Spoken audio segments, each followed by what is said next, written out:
Hello, in this video I'm gonna show you how to change password for your AirPort by Apple using AirPort utility app on iPhone. So in order to do that, let's open our app. From here we'll need to wait till we see the actual AirPort device right here.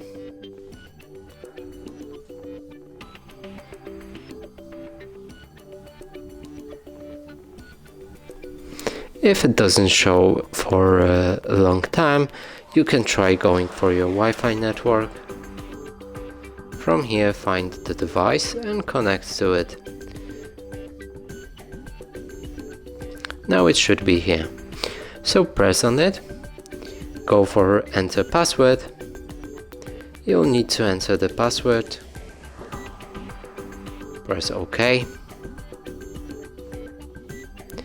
Save for me, you don't need to do that. From here go for the hardware info,